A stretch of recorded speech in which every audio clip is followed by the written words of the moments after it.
Sahabat entrepreneur, ternyata alat yang sering kita gunakan setiap hari dan tidak mungkin kita tinggal, yaitu adalah handphone, memberikan dampak buruk untuk kesehatan kita. Seperti apa dampak buruknya? Saya akan bahas setelah yang satu ini.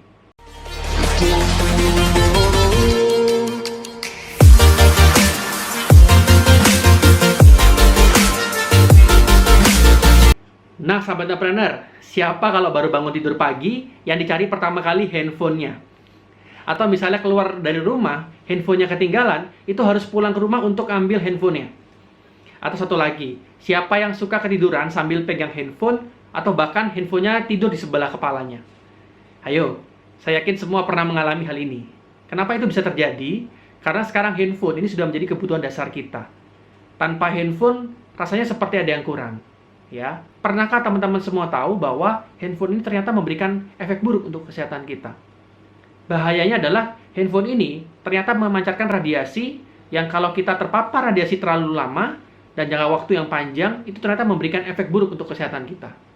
Apalagi pengguna handphone tersebut sudah memiliki riwayat penyakit seperti migrain, kemudian epilepsi, ataupun gangguan saraf lainnya.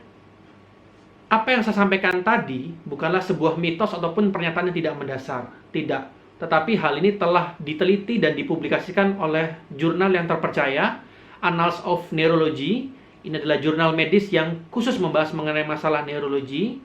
Dalam jurnal tersebut ditulis bahwa peneliti dari Fate Bene Fratelli Hospital, Isola Tiberina, Italia, menyampaikan bahwa handphone memancarkan gelombang elektromagnetik yang menyebabkan sebagian sel korteks otak terpengaruhi, khususnya terhadap efek perasaan senang dan sedih. Nah, sahabat entrepreneur, bila Anda memiliki kondisi perasaan yang tidak stabil, ini bisa jadi karena efek radiasi dari handphone Anda. Satu lagi ahli di bidang kesehatan, Roy John, Director of New York University Medical Center's Brain Research Laboratories, mengatakan bahwa penggunaan handphone itu berbahaya karena memberikan efek ke otak, baik efek buruk maupun sebaliknya.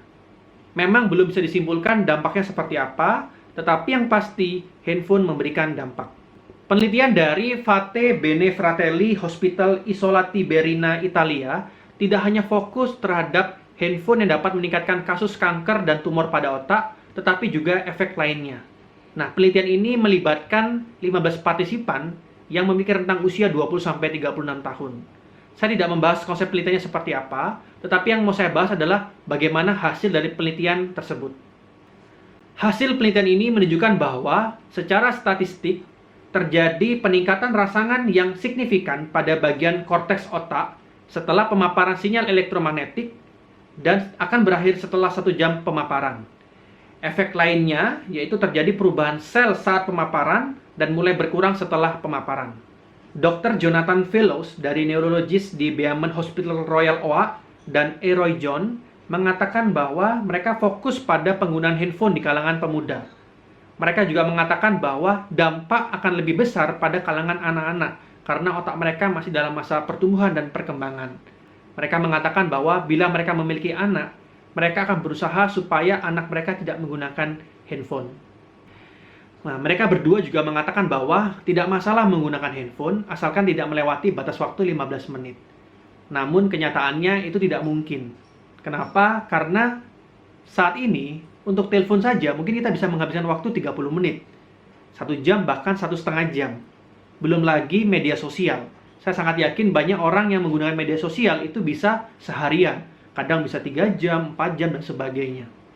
Jika demikian, terus bagaimana solusinya? Nah, untuk membatasi reaksi gelombang elektromagnetik pada handphone dan juga alat-alat lainnya, dibutuhkan sebuah alat yang mampu meredam efek dari reaksi tersebut. Radiasi gelombang elektromagnetik dapat dibatasi dengan menggunakan energi skalar. Apa itu energi skalar? Jadi, energi skalar adalah medan energi nol, sehingga sifatnya dapat meredam dan menetralkan efek radiasi. Energi skalar juga bersifat universal, berguna untuk kesehatan, dan dapat bekerja sampai ke tingkat sel dalam tubuh kita. Dengan menggunakan alat-alat yang ditanam energi skalar, ini sangat bagus sekali untuk meredam bahaya radiasi. Yang jadi pertanyaan sekarang, apa ya alat yang ditanam dengan energi skalar? Nah, di belakang saya sudah ada alat yang ditanam dengan energi skalar. berupa kalung, yaitu adalah kalung Kekeler Force. Jadi, kalung ini selain fashionable juga sangat baik sekali untuk kesehatan kita. Karena tadi mampu untuk meredam efek radiasi, misalnya radiasi dari handphone. Contohnya seperti ini, ya. Modelnya ada banyak sekali dan sangat bagus sekali dan sangat berguna untuk kesehatan kita. Nah, buat teman-teman semua yang penasaran dengan apa itu kalung Kekeler Force, bisa tonton video saya berikutnya, atau silakan klik link di bawah untuk tanya lebih lanjut. Oke sahabat entrepreneur, demikian video saya kali ini. Semoga bisa menambah wawasan Anda dan kita semakin bijak menggunakan handphone setiap hari. Serta Anda berkesempatan menggunakan rekomendasi alat peredam radiasi kalung Kekeler Force. Terima kasih sudah menonton. Sampai jumpa pada video-video saya berikutnya. Sukses untuk kita semua dan selalu salam hebat luar